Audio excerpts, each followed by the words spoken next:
Federal officials say the West is in the worst snow drought in 25 years. Could our fortunes turn around? How do skiers feel about it?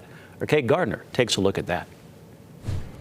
No snow in the valleys, little snow in the mountains. Things are not looking good right now. In fact, the statewide snowpack is currently in the second percentile for this time of year.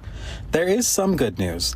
That wet October we had helped boost the soil moisture levels in the mountains, which in turn could help improve runoff in the spring. The snowpack is terrible right now. That's Utah Snow Survey Supervisor Jordan Clayton. We've only had worse conditions than this 2% of the time, and that's not the kind of neighborhood we want to live in. He explains what would need to happen to change that. It may not feel like it, but we're still early in the snowpack season. And if we could just get the storms to pick up, it would take really 2 large statewide storms to get us back to normal for this time of year. But what would make a large statewide storm? I'm talking about dumping an inch or more of water equivalent in our snowpack, really in a large region of the state, if not throughout the state. And it doesn't look like anything like that is in our forecast. This is important, he says, because 95% of the state's water comes from the snowpack. So if we're getting a little bit of rain during the winter, a little bit of rain in the spring, and we don't get that really large pulse of water that you would normally get when all that snow melts at once, it doesn't make it as efficiently downstream. That means less water in the reservoirs in the spring.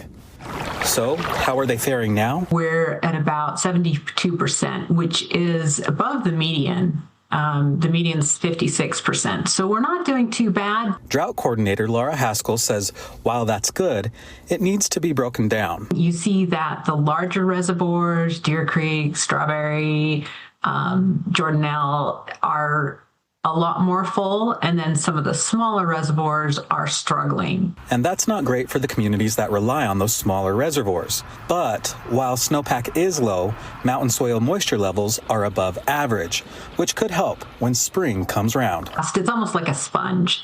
And so if we already have the soil wet, we won't lose water to that dry sponge underneath. It's a nice wet sponge, and the water will run off more into our reservoirs. But the bottom line, Utah needs snow.